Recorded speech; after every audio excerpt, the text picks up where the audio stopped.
इथून उंदीर आत जाणार, हा मान बाहेर काढणार, इथून मान बाहेर काढ. बाहेर काढणार, हा. इथं असणार खाली बेलेड, हा बेलेडवर त्याची मान, हा. इकडे बदाम, इथं काजू ठेवलेले असणार. हा. तो असा बघणार, अरे बदाम, अरे काजू, कचॅक.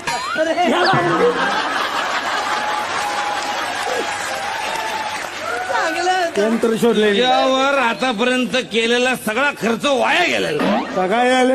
अरे अक्कल नाही. उंदीर मारायचं तर काजू बदाम कशाला खर्च करायला पाहिजे. मग? एकाकडे शेंगदाणे ठेवायचे, एकाकडे फुटाणे ठेवायचे. उंदीर येणार, अरे शेंगदाणे, अरे फुटाणे. त्या दोघांचं पण चुकलेलं आहे. कशाला एवढा खर्च करताय? काहीच ठेवायचं नाही. उंदीर येईल बघेल, अरे काहीच नाही, इथे पण काहीच नाही, इथे पण काहीच नाही. एक नंबर चिकड एकदम. खच्या